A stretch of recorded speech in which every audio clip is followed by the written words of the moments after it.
చూసిన గత సంవత్సరంలో చూసుకుంటే చాలామంది కుక్కల వల్ల ఇది అయిన పేషెంట్స్ కూడా ఉన్నారు. చాలామందికి గురించి మనకు బయటకు తెలిసింది. చాలామంది గురించి తెలియలేదు.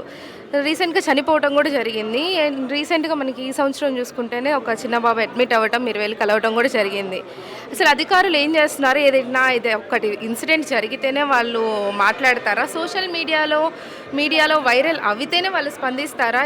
చర్యలు తీసుకోవట్లేదా? అసలు వాళ్ళు తీసుకుంటున్న సాలరీస్‌కి వాళ్ళు న్యాయం చేస్తున్నారా లేదా అని మీ మాటల్లో ఏమైనా చెప్తారా? ఒక మాట, వాళ్ళు శాలరీస్తోనే బతుకుతున్నారని మీరు అనుకుంటున్నారా? నేనైతే కాదని అనుకుంటున్నాను. ఇంకో విషయం, చర్యలు తీసుకున్నారు అని అంటున్నారు. ఇప్పుడు దాకా తీసుకోలేదు చర్యలు. వాళ్ళేమి చర్యలు తీసుకొని అక్కడ నల్ల చెరువు ప్రాంతంలో దాదాపుగా 200 కుక్కలు ఉన్నాయంట. పాపం వాళ్ళని అడిగితే వాళ్ళు చెప్తున్నారు, ఫణీంద్ర అని చెప్పి ఆ బాబుకి మెడ మీద అసలు అక్కడికి ఆ అబ్బాయి దగ్గరికి వెళ్తే పరిస్థితి చాలా ఘోరం. ఇప్పుడు కూడా అబ్బాయి I think so do or die పరిస్థితిలో అబ్బాయి ఉన్నాడు. మరి ఒక్క అబ్బాయికి అంత జరిగితే స్పందించకుండా ఇప్పుడు దాకా అధికారులు ఏం చేస్తున్నారు? అధికారులు కాదండి, అధికారులని పరిగెత్తించే బాధ్యత ఎవరిది?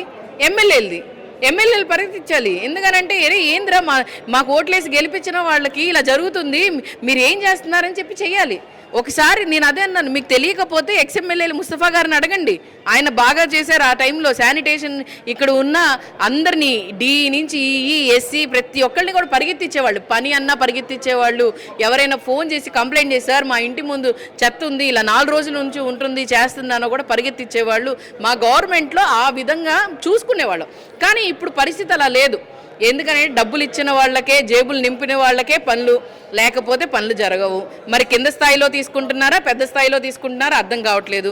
ఏమైనా అంటే ఏమో పెద్ద స్థాయిలో తీసుకుంటున్నారని చెప్తున్నారు. ఆ పెద్ద స్థాయిలో ఎవరున్నారో చెప్పి వాళ్ళని అడుగుతున్నాను. అలాగే ఎమ్మెల్యే బాధ్యత ఏంటి? ఒక కార్పొరేషన్లో ఉన్న కమిషనర్ గారు తిరుగుతున్నారు, వెళ్ళని కూడా ఆయన తిరుగుతున్నారు, ఆయన వెళ్తున్నారు. బట్ వెళ్ళి ప్రయోజనం ఏముంది? ప్రయోజనం ఉండాలి. ఏదైనా వెళ్తే, ఏదైనా పని జరిగితే. ఎందుకంటే you are a responsible IAS officer. మీకు ఏంటంటే మీరు వెళ్ళంగానే అక్కడ పని జరగాలి, చేయాలి, ఒక మెసేజ్ వెళ్ళాలి పబ్లిక్లో. కానీ ఒక మెసేజ్ అయితే కరెక్ట్గా వెళ్ళట్లేదు. అలాగే ఎమ్మెల్యే గారు తెల్లవారుజామునే లేచి, లేకపోతే 6ంటికి మకామేమో గెలిచిందేమో గుంటూరు తూర్పు నియోజకవర్గంలో, మకాం మార్చిందేమో గుంటూరు పశ్చిమ నియోజకవర్గంలో. ఎందుకంటే కుక్కలు ఎక్కువ ఉన్నాయనా, లేకపోతే అందరూ వచ్చి సమస్యలు చెప్తారనా చెప్పి నాకు అర్థం కావట్లేదు. ఎమ్మెల్యే గారు గతంలో ఉన్న ఎమ్మెల్యేస్ అందరూ ఇక్కడే ఉన్నారు. ఎందుకు ఈ ఎమ్మెల్యేనే మారారు? ఎందుకు మీరు తిరగట్లేదు? మీ పక్కన ఉన్న ఎమ్మెల్యే గల్లా మాధవి గారు నైట్ తిరుగుతున్నారు. మరి ఏం జరుగుతుందో తెలియదు. తెల్లవారుజాము తిరుగుతున్నారు, స్కూటీలు వేసుకొని తిరుగుతున్నారు. మీరేం చేస్తున్నారు? ఇంట్లో ఉంటున్నారా? మీకు ప్రజల ఓట్లతో గెలవలేదా? నాకు తెలిసి ఈవీఎంలతోనే గెలిచారు. అందుకోసం మీరు ఈవీఎంలకి పూజలు చేస్తున్నారు తప్ప ప్రజలకు మాత్రం ఏమీ చేయట్లేదని చెప్పి స్పష్టంగా అర్థమవుతుందండి. ఇప్పుడు రీసెంట్గా ఫుడ్ సేఫ్టీ ఇది కూడా మనకి ఏదైతే రెస్టారెంట్స్ క్లోజ్లో ఉన్నాయి, ఇప్పుడు అవే ఓపెన్లో ఉన్నాయి. ఇప్పుడు రెస్టారెంట్స్ దగ్గర నుంచి పాలు వరకు అన్నీ కల్తీనే జరుగుతున్నాయి. దానివల్ల ప్రజలు నష్టపోతున్నారు. మరి అధికారులు ఏం చేస్తున్నట్టు? రెస్టారెంట్ని మూసేది వాళ్ళే, ఓపెన్ చేసేది వాళ్ళే. మరి రెస్టారెంట్కి నాకు తెలిసి వాళ్ళు ఏదైనా పక్కం కట్టలేదేమో, వాళ్ళకి ఏమైనా కావాల్సిన మూటలు ఇవ్వలేదనో, లేకపోతే వాళ్ళ మాట వినలేదనో వాళ్ళు రైతులకు పంపిస్తారు. రైతులకు పంపించి ఎందుకు అన్ని చోట్ల పంపించలా? 1-2 చోట్ల ఎందుకు పంపించారు? ఒకసారి ప్రజలు కూడా చూడండి, నాయకులు కూడా చూడండి, లేకపోతే మీ కూటమి ప్రభుత్వంలో ఉన్న వాళ్ళు కూడా ఒకసారి ఆలోచించండి. కొన్ని హోటల్స్ వరకే ఎందుకు వెళ్ళి, మిగతా హోటల్స్కి ఎందుకు వెళ్ళలేదు?